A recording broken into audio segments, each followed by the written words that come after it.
Now, originally this video was going to be a huge dunk, a huge joke about a post that someone put me to on Reddit that kind of confuses what counterfeit or proxy cards are. And I'll come to it in a moment. I'll read through this post. It's not actually as bad or as kind of ridiculous as I first thought. The video is less of a dunk and more of a jumping off point from this for a conversation. And I've recently had this conversation with both some local players who are old friends of mine who recently got into Magic and some patrons about the difference between proxying and counterfeiting.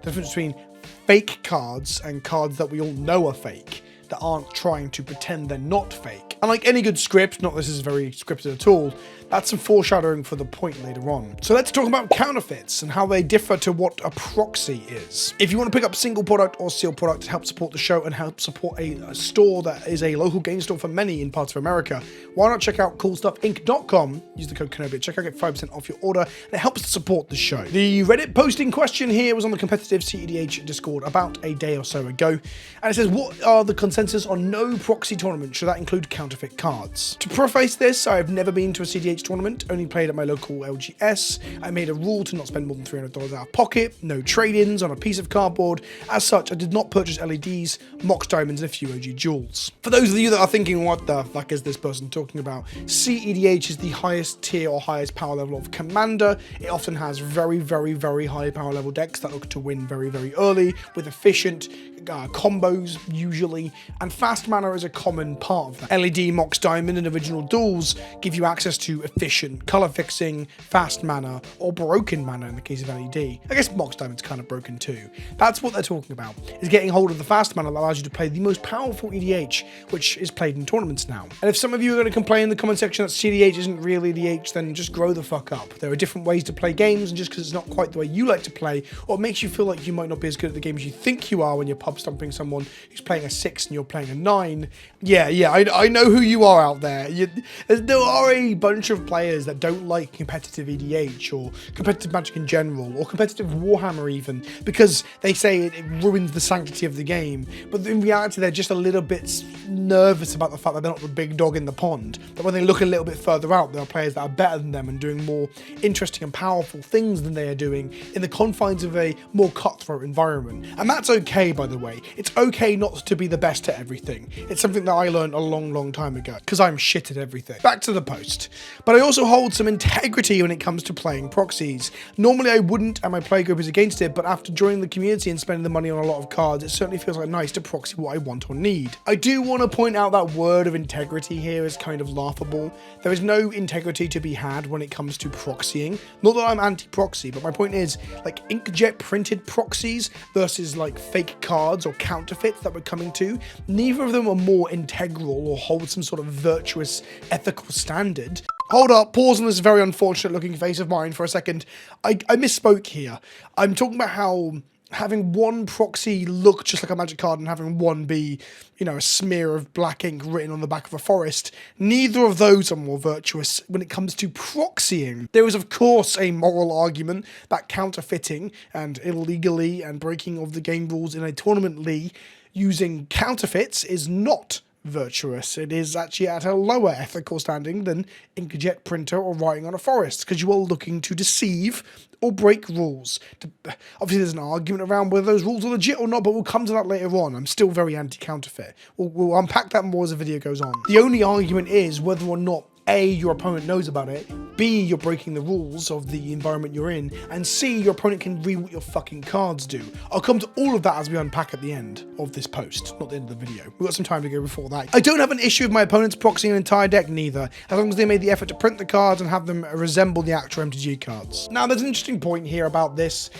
Being readable is super important. For full context, I'm running a Canadian Highlander event on my Discord very soon, and the whole thing is proxy friendly, webcam enabled. I'm going to use a digital interface to show my cards and so on via the Moxfield playtest tool. The whole point is I want the event to be super accessible for everyone to play a really cool and interesting format. The caveat, or at least the explainer for these things, is however you decide to proxy your deck, if you proxy at all, the cards have to be clear and readable to your opponent. It's meant to be a fun environment for both you and your opponent, not just yourself. I am very guilty of being lazy and just scribbling the basic gist of a card onto an art card and putting it in the sleeve. And on the whole, I do it to only cards that are incredibly popular and well known, don't have that much text on them, so I get away with it. Also, no one calls me on it because I'm semi-famous in Magic or some shit. But there is a point to be made that your proxies should be readable by other people to make the game actually fucking work. So that's a point. Resembling Magic cards. There used to be an argument that Magic cards, especially whether they be proxies or alters, should look like the original card to allow people to know what the card does or understand what the card is being played or is across the field from them by their art, by the iconic and famous art that you either know because it's super iconic or you've muscle memory to know. That doesn't apply anymore because Wizards of the Coast ripped that band-aid firm off with showcase treatments, alternate arts, alternate skins, and secret layers. Magic cards very rarely even look like Magic cards anymore at a Commander table. The average Magic card does in a limited pack and so on, but let's be real, people play the weirdest shit they can get hold of when it comes to playing Commander in an enfranchised, entrenched setting. So sometimes people will just play things that I have no fucking idea what they are until I hold them like this far from my face and realize it's a Phyrexian oil Nissa or whatever. Also, there's a point of resembling is fine, but if you're trying to literally look like the original Magic card, I kind of have an issue with that one, which we'll come to and talk about fakes in a second. However, if I ever attempt to join a tournament that doesn't allow proxies, what's the general consensus on actually having bought, inverted commas, real versions of the card? Like professionally made proxies. I spent $100 and got all the duels, LED and Mox Diamond made, and I love them because they are textured, they're the same, and I can't tell them apart from the real thing. Real doesn't make any sense. You either have actual Magic cards or you have playtest cards. They're the two things that exist. There is a third category, but that third category should be frowned upon and pushed out of the community, which is counterfeiting. For further context, CEDH often allows in the tournament setting some amount of proxying, if either entirely or some percentage of your deck, to make the format, again, accessible, because the cost of some cards, like Mox Diamond, for example, are extortionate, and it's basically a form of financial gatekeep. But in this context, he's asking for the tournaments that don't allow this, can he play with his fake counterfeit card that passes Magic cards when sleeved up and not inspected too closely. They ask, what do they mean specifically by no proxies? Are these allowed to play? I doubt anyone could ever tell the difference, but in terms of being honourable, it would be nice to know if this would be a problem or not to some people. Honourable. Again, this whole thing has this weird undercurrent of trying to be honourable or have integrity, and I don't really get it. There is basically one honourable thing when it comes to playing any game in a tournament or otherwise, which is that everyone is on the same page, which ultimately that's what this post is trying to do, and that's why I'm not dunking. They are trying to have a conversation and understand and learn about what the communities around them expect. Usually the way we all get on the same page is if we have a conversation about it first, or we play by the rules.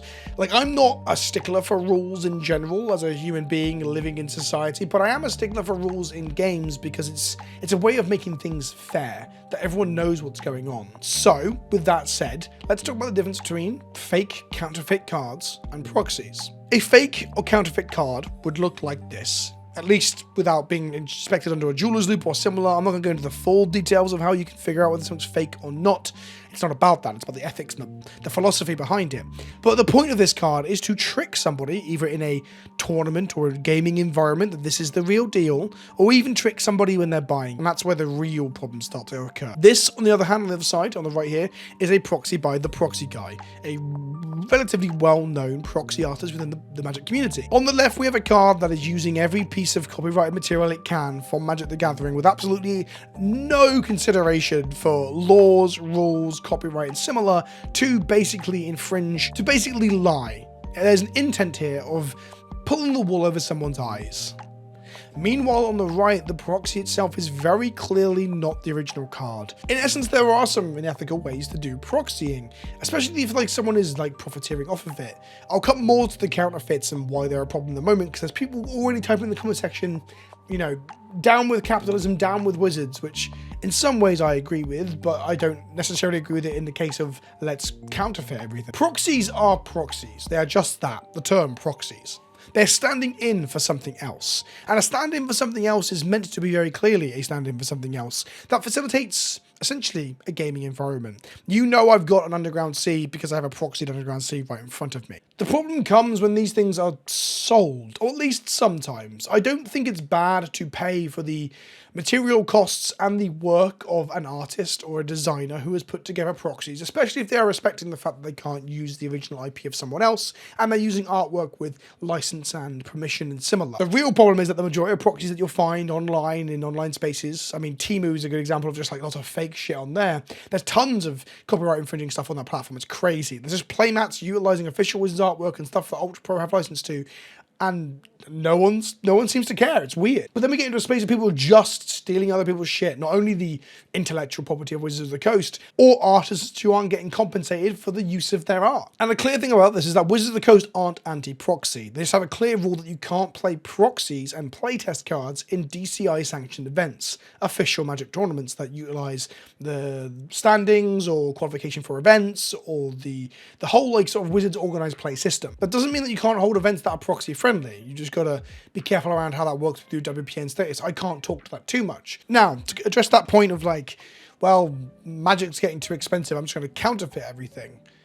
Yeah, I'm sorry, I'm still not behind that. The existence of real Magic cards and it as a product that is attached to a company that makes it, the reason the legitimacy matters so much and that counterfeit shouldn't be accepted is that there's an entire industry and community built around this. There are people that have been collecting for 25 years, and I'm not saying the game should be an investment portfolio, I'm just saying that those people shouldn't have their collections ripped out from under them as people start to mass produce counterfeits. I don't think that's okay. And beyond that, there are stores with huge amounts of inventory, and there are companies that put on events, that run tournaments, that have to be sanctioned by Wizards of the Coast to feed into the wider organized play system, and all of these things are dependent upon the ecosystem existing and surviving. The reason that organized play has to be non-proxy friendly is because that's how Wizards make their money, and that's how the game continues to live and grow and develop over time. And look, I get it, Magic is really, really expensive, and I understand why people might be still more frustrated than ever at the moment.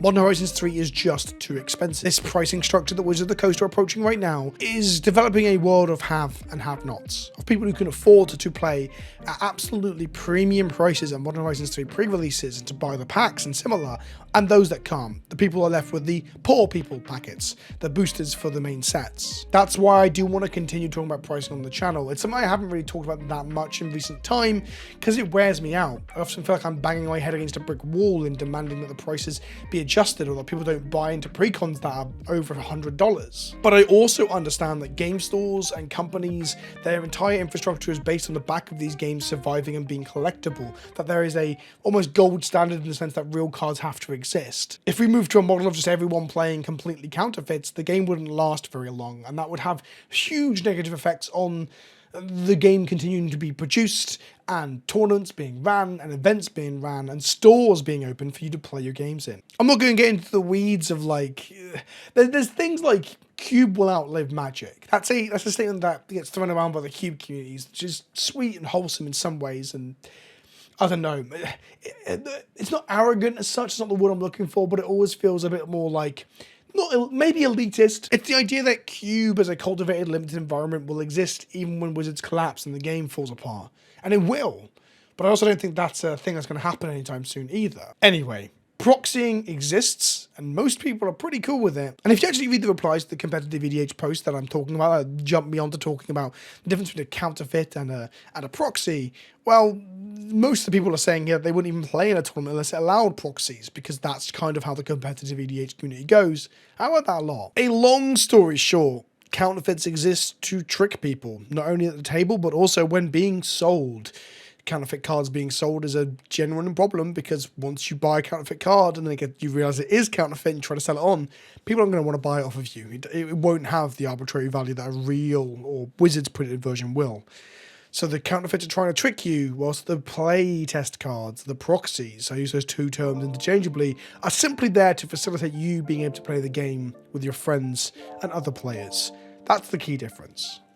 I've said this all about real cards needing to exist and everything, but there's an important caveat to my belief system there that I want to throw out there, which is that older formats like Vintage and Legacy, Canadian Highlander, CEDH, the formats where you can play with the most expensive things ever printed, I do think those formats will thrive or survive a lot better if we allow people to have some number of proxies. I'm not saying that, well, ultimately I just want to play against people, not their wallets, and thus I don't really care if people proxy entire decks.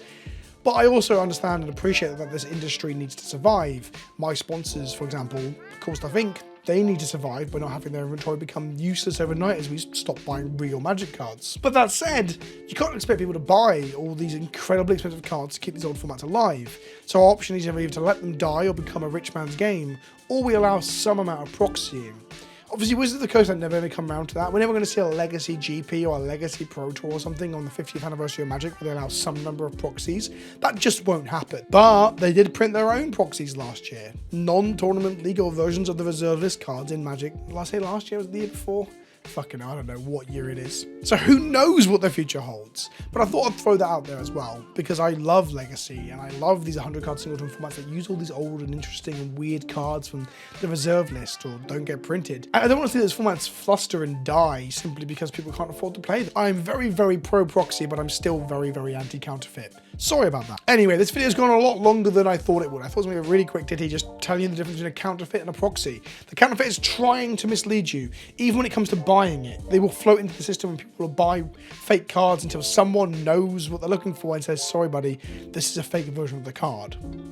Meanwhile, a proxy is just that. It's a proxy of a Magic card. It's a stand-in. You know it is, you can tell it is immediately. And that's the last point I'll end on. This is a personal preference, but I actually prefer my proxies to just not look like the original card at all. Either the frame treatment is wildly off, there's a clear indication on the front of the card, not even just the back, but the front of the card.